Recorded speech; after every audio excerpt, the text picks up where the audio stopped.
Bonjour et bienvenue sur securitycloud.com. Je suis Boris Motilewski de la société VeriSafe. L'ANSSI a publié le 8 décembre dernier un référentiel de qualification des prestataires de services cloud et je vais vous présenter une synthèse de ce document qui vous permettra d'une part de retenir les points clés du référentiel et d'autre part de voir comment les entreprises ou les administrations vont pouvoir s'en servir afin d'évaluer la sécurité de leurs fournisseurs. Nous allons débuter cette présentation par un petit historique du référentiel, en commençant par la version 1.3, qui était en fait la première version publique du document et qui a été publiée en juillet 2014, jusqu'à la version définitive, la version 3.0, publiée, comme je le disais il y a un instant, le 8 décembre 2016. Ensuite, nous nous positionnerons ce référentiel vis-à-vis des normes ISO existantes, et en particulier aux 4 normes internationales dédiées au cloud. Nous verrons par exemple si le référentiel a vocation à les remplacer ou à les compléter.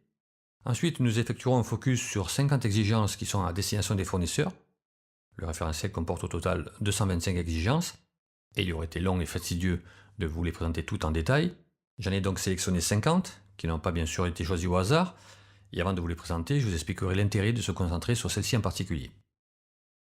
Après les exigences, nous aborderons les recommandations pour les clients. L'ANSSI propose en annexe 7 recommandations pour les clients.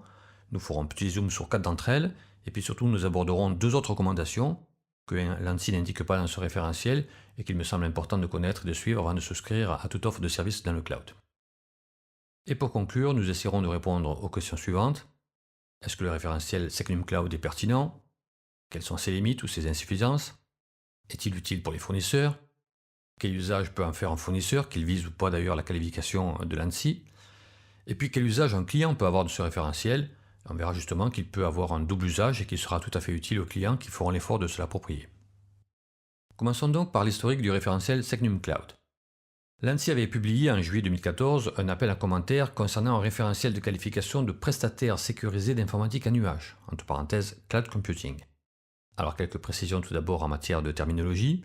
Personnellement, je n'aime pas trop le terme d'informatique à nuage, j'utiliserai plutôt cloud computing ou tout simplement cloud. Et concernant le terme de prestataire, j'utiliserai les termes de prestataire, fournisseur ou CSP. CSP qui est l'acronyme de Cloud Service Provider, c'est-à-dire fournisseur de services cloud. Alors revenons à l'historique. La version 1.3 a été publiée le 30 juillet 2014 pour recevoir un certain nombre de commentaires de la part de fournisseurs ou de clients potentiels afin d'établir le référentiel définitif.